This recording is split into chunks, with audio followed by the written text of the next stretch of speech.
네, 안녕하십니까. 저는 입학정책부처장을 맡고 있는 화학나노과학과 권영옥 교수입니다. 반갑습니다. 네, 앞에서 그 실장님께서 2018 전형에 대해서 자세히 소개를 해드렸고요. 사실 2017 전형과 2018 전형이 정시를 빼고는 그다지 큰 방법적인 면에서는 큰 차이가 없기 때문에 아마 여러분들이 작년 입시 결과가 어땠는지가 굉장히 궁금하실 것 같습니다. 그래서 구체적인 좀 데이터를 가지고 여러분들에게 2017 전형에 대해서 소개를 드리도록 하겠습니다. 2017 전형에서는 크게 그러니까 수시에서 4가지 전형, 그다음에 정시에서 2가지 전형으로서 학생들을 선발을 했고요. 그 전형의 기본 틀은 2018 전형에서도 크게 변함이 없이 유지가 되겠습니다. 그리고 수시에서는 실장님께서 말씀하셨다시피 학생부 위주, 그러니까 학생부 교과라든가 학생부 종합, 그러니까 학생부 위주의 전형으로 선발 인원이 확대가 됐었습니다. 그래서 2016 전형에 비해서 2017 전형에 약 한 140명 정도 더 선발을 했었고요. 그 다음에 수시 모집은 주로 조금 모집 단위를 세분화해서 학과 또는 전공별로 선발을 했었고, 정시 모집에서는 학부 또는 좀 더 크게 해서 단과 대학별로 선발을 하였습니다. 그리고 면접과 관련해서는 2016 전형과 달리 이제 가장 큰 변화 중에 하나였는데요. 면접이 지문을 기본으로 주지를 않고 학생들이 제출을 하는 서류에 기반으로 해서 학생 맞춤형 일반 면접을 실시했습니다. 소위 이제 학생들이 꼬리 물기 질문, 꼬리 물기 면접 뭐 이런 얘기를 많이 하는데요. 네, 그런 형식으로 해서 면접 방식이 변화가 되었었고요. 그 다음에 정시 모집에서는 수능 전형으로 수능 100%로 선발했습니다. 예전에는 학생부를 20% 반영을 했었는데 2017 전형부터 수능 100%로 선발하기 시작을 했습니다. 전체적인 입학 전형 요소인데요. 뒤에 그 전형 요소별 반영 비율은 각 전형을 소개하면서 다시 말씀을 드릴 계획이고, 크게 본다면 고교 추천 전형에서 450명이었는데 이게 예년보다가 약 한 70명 정도 더 선발을 했었고, 미래인재도 마찬가지로 예년보다가 약 70명 정도 더 선발을 했었고요. 올해는 아까 설명을 드린 것처럼 미래인재 전형이 훨씬 더 증가를 하게 되겠습니다. 그리고 수능 최저를 요구하는 전형은 수시에서는 학생부 종합전형, 미래인재 전형이 되겠고, 그 다음에 논술 전형, 2가지 전형은 수능 최저를 요구를 하는 그런 전형이고, 학생부 교과와 어학 특기자, 그리고 수과학 특기자, 국제학 특기자, 소위 이제 특기자 전형에서는 수능 최저를 요구하지를 않았습니다. 자, 지금부터는 이제 주요 전형별 지원 현황에 대해서 말씀을 드릴 텐데요. 가장 이제 지원자가 많은 경쟁률이 높은 전형이 이제 논술 전형인데, 작년 같은 경우에 약 한 35대 1 정도의 소위 이제 표면적 경쟁률을 보였습니다. 하지만 실제로 수능 체제가 있기 때문에 실제로 면접장에 나타난 논술을 보는 학생들의 숫자는 이거보다가 훨씬 줄어들게 됩니다. 그래서 다른 수시에서 이미 합격을 했든지 아니면은 수능을 봤는데 좀 점수가 모자란다라는 학생들은 논술 시험장에 나타나지를 않습니다. 그래서 실제 논술에 응시하는 학생의 기준으로 본다면은 약 20대 1 정도의 경쟁률을 보이고요. 그 다음에 이 중에서도 수능 최저를 만족하는 학생만 보면 한 약 반 정도 또 줄어들게 됩니다. 그래서 한 11.4대 1 정도가 됩니다. 상당히 해볼만 하죠. 35대 1에서 11.4대 1까지 떨어졌어요. 그런데 실제 논술 전형에 여러분들이 또 유의미하게 생각을 하셔야 되는 게 충원율입니다. 충원율. 학과별로 조금 다르긴 하지만 전체적으로 보면 작년 같은 경우에 충원율이 약 30% 가까이 됩니다. 30% 가까이 돼요. 그래서 논술 전형의 실제 충원율을 계산을 한다라면, 고려를 한다라면 실제 경쟁률은 한 9대 1, 8대 1 정도라고 생각을 하시면 될 것 같습니다. 자, 그 다음에 다른 수시 전형들을 한번 보면요. 고교 추천 전형, 미래인재 전형, 그 다음에 특기자 전형들을 보면 각각의 이제 경쟁률을 보시면요. 고교 추천 전형은 실제로 지원할 수 있는 풀이 어느 정도 한정적이기 때문에 거의 예년과 비슷하게 한 4.5대 1 정도 되고요. 그다음에 미래인재 전형과 특기자 전형은 약 7대 1 내외의 경쟁률을 보여주고 있습니다. 이때도 마찬가지로 1단계를 통과하는 면접을 볼 수 있는 학생은 약 3배수 또는 3.5배수였습니다. 작년 같은 경우였고 올해는 공이 4배수로 면접 통과 비율, 1단계 통과 비율이 좀 늘어난 상황입니다. 그다음에 수능 최저를 이 중에서 만족하는 학생, 그 미래인재 전형 수능 최저를 요구하는 그 경우에는 3명 중에 2명만 수능 최저를 만족을 합니다. 그러니까 경쟁률이 2대 1로 줄어들고 그다음에 다시 충원까지 고려를 한다라면 실질 경쟁률은 1점대 중반, 그러니까 2대 1을 넘어서지 않는 그 정도의 실질 경쟁률을 보여주고 있다라고 할 수가 있겠습니다. 자, 다음으로 고교 추천 전형인데요. 고교 추천 전형은 1단계, 그 다음에 2단계 이렇게 나눠져 있고요. 1단계는 서류 20%, 그 다음에 학생부 교과 80% 이렇게 되어 있습니다. 작년까지는 그렇게 되어 있고요. 올해는 서류 20%가 사라졌습니다. 그래서 학생부 교과는 잘 아시다시피 3학년 1학기까지 주요 국어, 국영수, 사회과학 영역의 전단위를 성적을 반영을 하고요. 그 다음에 서류내는 학생부와 추천서를 종합적으로 평가를 해서 20%를 반영을 했습니다. 그리고 이 중에서 3배수를 2단계 면접 대상자로 넘어가고요. 그 다음에 이때 면접은 약 한 20%, 면접은 20% 반영, 그 다음에 1단계 성적이 80% 반영이 되고 수능 최저 학력 기준은 없었습니다. 자, 경쟁률은 아까 보여드린 것처럼 실제 4대 1이었지만은 면접 응시 1단계 통과는 3배수였고 그 다음에 충원율은 과별로 조금 차이가 있지만은 100%가 넘어갑니다. 100%가 넘어가서 실질 경쟁률은 뭐 금방 계산하실 수 있겠죠. 예, 굉장히 떨어진다라는 거, 1.5대 1 내외 정도로 굉장히 떨어진다라는 것을 볼 수가 있겠습니다. 자, 그 다음에 이제 그 고교 추천 전형이니까 당연히 내신이 중요하다라고 생각을 하실 수 있을 텐데요. 내신은 사실 고교 추천 전형에 지원하는 학생들 같은 경우에는 굉장히 내신이 촘촘합니다. 예상하시는 바와 같이. 그래서 내신이 좋은 학생들이 지원을 하기 때문에 의외로 면접이 20%지만은 면접에 의해서 면접을 잘 본 학생들이 붙을 가능성이 상당히 있다라는 데이터를 실제 모집 단위에서 한번 보여드리도록 하겠습니다. 자, 가령 자 1단계 서류 또 그리고 그 다음에 내신 성적을 가지고 평가를 했을 경우에 약 8명을 뽑는다라고 했을 경우에 약 8등까지가 이제 합격선이라고 볼 수가 있겠죠. 그러니까 서류만 가지고 뽑았을 경우에 내신과 그랬을 경우에 이제 8등까지였는데 실제 면접을 볼 경우에 면접을 보고 최초 합격자를 보니까 9등하고 11등이 합격선에 들어갔습니다. 한 2명 정도, 약 한 25% 정도가 실제 고교 내신과 서류에 의한 성적보다가 성적 이외에도 면접에 의해서 합격선에 들어갈 수 있다라는 걸 보여드리고 있고요. 여기서 또 하나 추가할 내용이 뭐냐 하면 아까 말씀드린 것처럼 충원율이죠. 고교 추천 전형은 충원율이 상당히 높습니다. 그러니까 충원율까지 고려를 한다라면 보시는 바와 같이 20등까지 합격선에 들어갈 수 있다. 이건 실제 데이터였습니다. 작년에.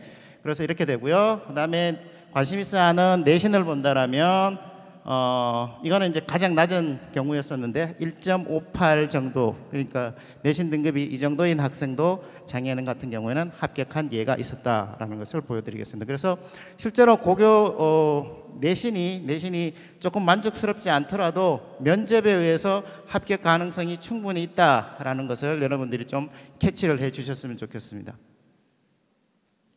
자, 그 다음은 미래인재 전형인데요. 미래인재 전형은 서류 100%로 1단계를 선발을 하고 3배수를 선발을 합니다. 그래서 학생부 자기소개서 추천서를 종합적으로 평가를 해서 1단계 3배수를 선발을 하고요. 2단계에서는 면접 20%가 추가가 됩니다. 이 경우에도 아까 실장님께서 말씀하셨다시피 이제 2017 학년도부터 지문을 사용하지 않는 그런 학생이 제출을 한 학생 그 기반하는 학생 개개인의 특성에 기반한 그런 면접을 실시를 했었고요. 수능 최저 학력 기준은 인문 자연계열 02 2개 영역 등급 합 4였고 원래는 영어 절대평가이기 때문에 그 기준이 그대로 유지가 됨에도 불구하고 상당히 완화된 느낌을 받을 수 있을 거라고 생각이 됩니다. 경쟁률과 그다음에 그 충원율 다시 한번 보시면요. 경쟁률은 약 한 7대1, 전체적인 경쟁률이 약 한 7대1 정도 됐고 3배수가 1단계를 통과를 해서 면접을 봤었고요. 이 가운데 3명 중에 2명 정도만 수능 최저를 만족을 했습니다. 수능 최저를 만족을 했었고요. 그 중에서 이제 사실 이 경우에는 충원율까지 말씀을 드린다면 인문 같은 경우에는 충원율이 한 80% 내외 정도 됐었고 자연 같은 경우에는 한 40% 내외 정도 됐습니다. 그래서 실제적으로는 경쟁률이 2대 1이었지만은 충원율 고려를 하면 경쟁률이 1점 중반대 정도로 떨어진다라는 것을 알 수가 있고요. 그리고 이거는 그러니까 내신이 얼마만큼 영향력을 가지는가를 한번 여러분들이 궁금해하실 것 같아가지고 자료를 마련을 했습니다. 인문 같은 경우에 합격자 평균이 약 한 2.7등급 정도 됩니다. 인문 같은 경우에 1.7등급인데 이거는 평균이고요. 실제 합격한 학생들의 전체적인 스펙트럼을 보면 1등급에서부터 6등급 이하까지 6등급까지 아주 굉장히 스펙트럼이 넓습니다. 보면 특히 인문은 거의 아주 고르게 분포가 되어 있는 편이고요. 심지어 이제 6등급, 5등급 후반대 학생도 합격한 예가 있다라는 거고요. 자연 같은 경우에는 인문보다가는 조금 더 성적이 우상향 쪽에 좀 몰려 있습니다. 이쪽에 몰려 있고요. 그래서 합격자 평균은 약 한 2.2 정도 되고요. 그럼에도 불구하고 여전히 5등급 이하에서도 5등급에서 6등급 사이에도 합격자가 나올 수 있다라는 것을 보여주고 있습니다. 그러니까 학교 생활, 그다음에 동아리 활동, 자기 발전 가능성 이런 역량을 충분히 보여준 학생 같은 경우에는 미래인재 전형에서도 내신이 조금 더 낮지만 합격할 수 있다라는 건 그런 데이터를 이것을 가지고 알 수 있을 것 같습니다. 자, 그 다음에 미래인재 전형에서는 학업 역량과 학교 활동이 이제 중요한 평가 지표가 될 텐데요. 사실은 이대에서는 거의 비슷한 정도의 중요성을 가지고 평가를 하고 있고요. 학업 역량 주로 이제 내신과 관련되는 그런 내용이 될 텐데 얼마나 교과 활동, 교과 공부를 열심히 했느냐 할 텐데요. 그런데 재미있는 거를 보면 학업 역량에 의한 평가는 사실 그 편차라고 할까요? 이런 것들이 상당히 학교 활동에 비해서는 상당히 내로우하다, 좁다라는 거죠. 그래서 학생들 간의 변별력이 상대적으로 좁다라는 것을 알 수가 있을 테고요. 그 다음에 학교 활동은 변별력이 상당히 크다. 소위 이제 0점에서부터 100점까지 나올 수 있다라는 거죠. 그래서 얼마나 자기가 그러니까 전형의 특성을 잘 이해를 하신다라면 이 데이터도 충분히 이해를 하실 수 있지 않을까라고 생각이 됩니다. 한 학생의 예를 구체적으로 한번 들어보겠습니다. 자, 학업 역량은 이 학생 같은 경우에는 약 한 후반대 정도의 학업 역량을 보였던 학생인데 실제로 학교 활동은 거의 상위권, 최상위권에 있는 학교 활동 역량을 보였습니다. 그래서 이 학생은 전체적으로 서류 평가 결과에서 상위권으로 통과를 했던 그런 경우가 되겠습니다. 자, 다음으로 논술 전형인데요. 논술 전형은 학생부 교과 30%, 논술 70% 되겠습니다. 이때 학생부 교과는 국어, 영어, 수학, 사회과학 영역 중에 상위 30단입니다. 그러니까 너무 겁먹을 필요 없다. 논술 전형은 논술 전형이다라고 일단 이해를 하시면 좋을 것 같고요. 자, 수능 최저 합격 기준은 인문은 3개 영역 등급합 6이었고, 그 다음에 자연은 2개 영역 등급합 4였습니다. 자, 합격자의 이제 내신 등급인데요. 이게 이제 전 단위 성적이 아니고 소위 상위 30단위에 대한 그런 내신 등급이 되겠습니다. 자, 인문 같은 경우에는 인문 1, 인문 2, 02 평균은 약 한 1.7 등급 정도 되고요. 그 다음에 실제로는 이제 전체적인 그 스펙트럼을 보면 1등급에서부터 한 3.7등급 사이에 있는 학생들이 인문 1에서는 합격을 했고 인문 2에서는 1등급에서 4.8등급 정도 되는 학생들이 합격선에 들었었습니다. 그리고 자연 같은 경우에는 평균이 2.0이었고 마찬가지로 4등급에 있는 학생도 합격선에 들었습니다. 논술 전형에서. 그다음 자연2는 의대였는데도 불구하고 3.1등급에 있는 학생이 합격선에 든 경우도 있었습니다.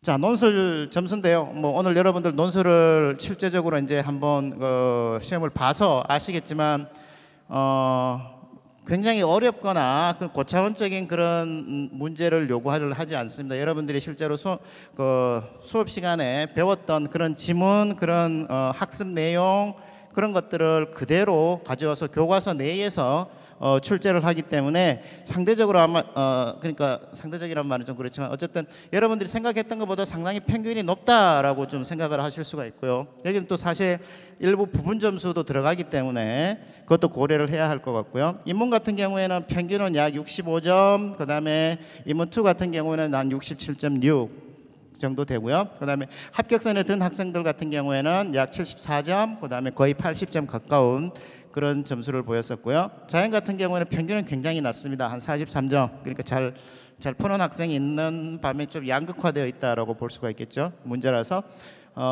그리고 합격선에 드는 학생은 약 한 70점 내외. 그다음에 자연2 같은 경우에는 의예과이기 때문에 굉장히 높은 그런 점수를 보여주고 있습니다. 자, 다음으로는 특기자 전형인데요. 특기자 전형은 크게 이제 세 가지로 나누어져 있습니다.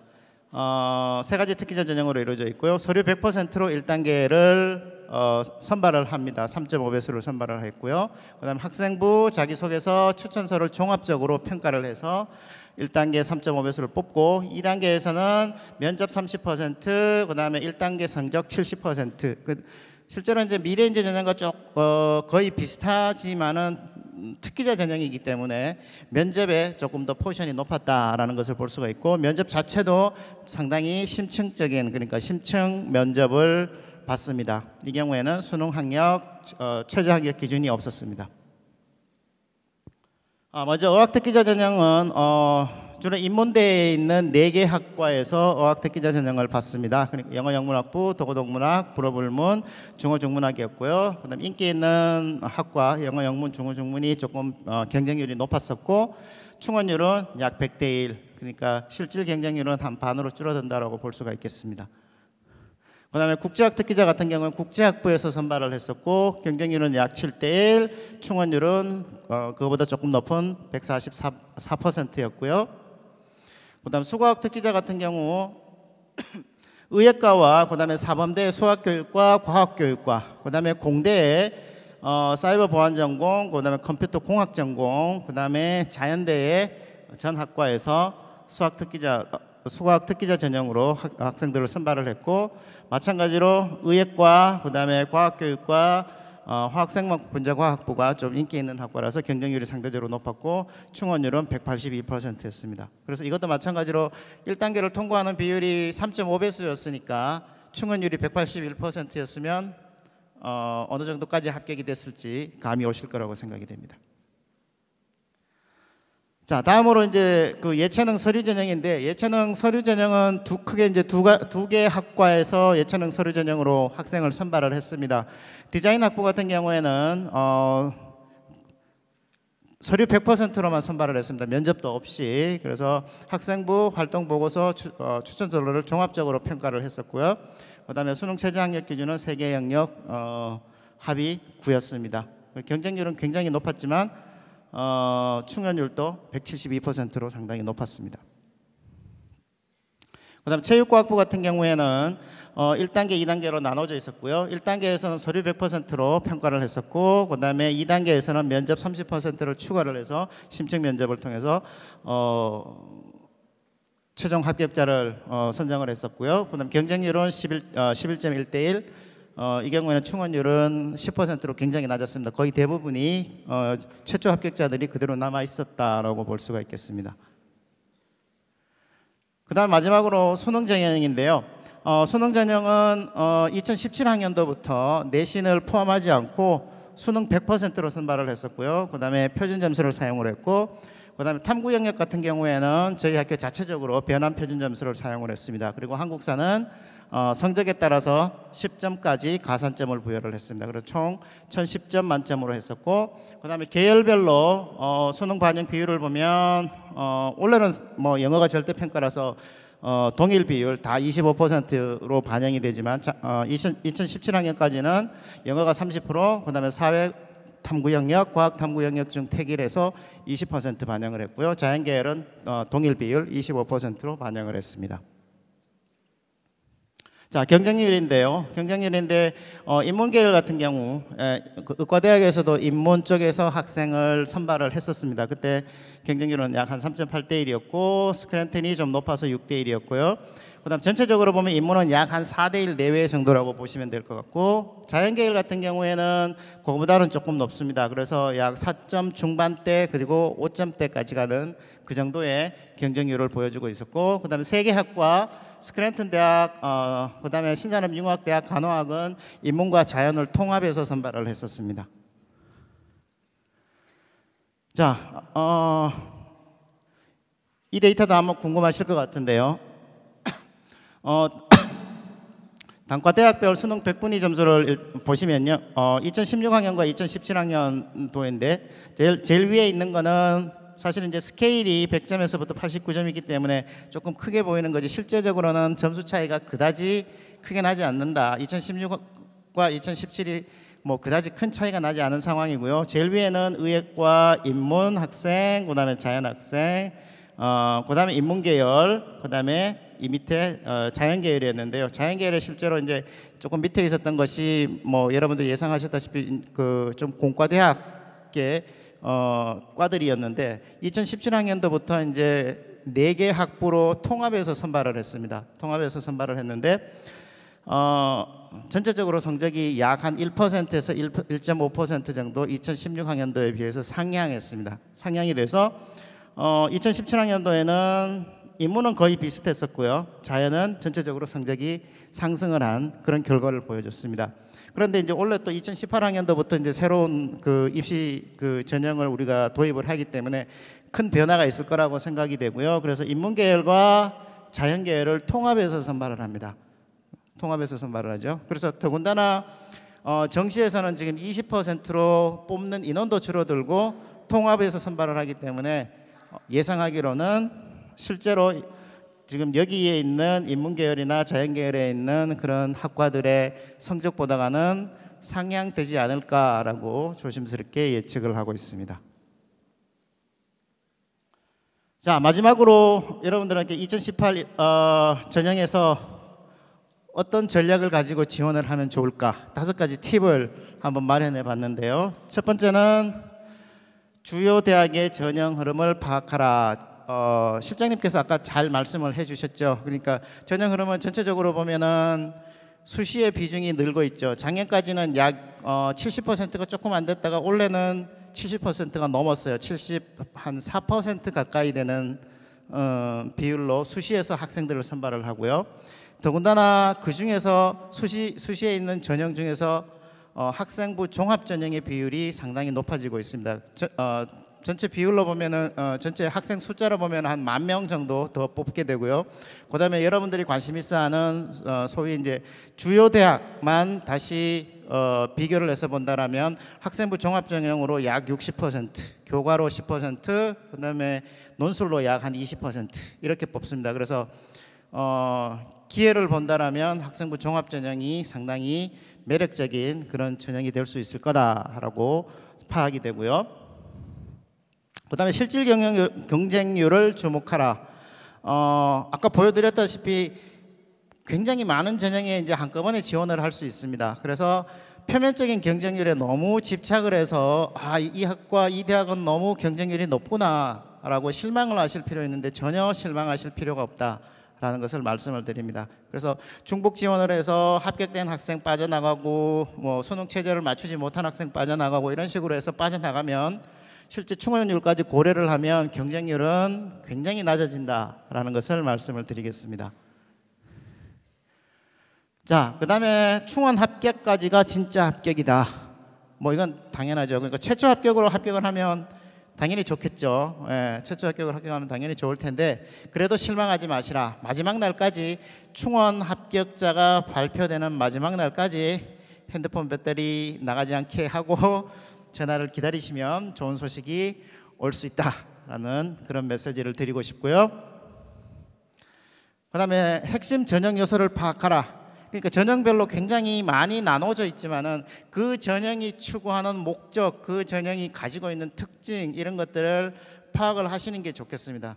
그러니까 논술 전형이면 당연히 논술이 중요한 거고, 그다음에 학생부 종합 전형이면 뭐 학생부 종합 전형 자기가 교과 활동을 얼마나 열심히 했고 동아리 활동을 열심히 했고 자기 개발을 얼마나 열심히 했고 뭐 이런 것들이 중요한 평가 요소가 된다라는 것을 파악을 하시는 게 좋겠고요. 자, 이렇게 해서 그러면 마지막으로 결론은 뭐냐? 역시 네, 이화여대가 답이겠죠. 예, 뭐 앞에서 그 총장님, 처장님 뭐 아주 그 좋은 데이터들, 그다음에 이화여대가 걸어온 길에 대해서 아주 자세히 말씀을 해주셨기 때문에 이화여대가 갖는 그런 여학생에게 주는 그런 매력 포인트 이거는 뭐 확실하다라고 생각이 되고요. 그러니까 저희 이화여대는 교수뿐만 아니라 직원 여러분들, 선배, 동문 이 많은 사람들이 여러분들이 이화의 가족이 되었을 때 충분히 서포트를 하고 여러분들의 꿈을 이룰 수 있도록 모든 역량과 그다음에 노력을 다할 준비가 되어 있습니다. 그러니까 걱정하지 마시고 이화여대를 지원을 하셔서 이화의 가족이 되어 주시기 바랍니다. 감사합니다.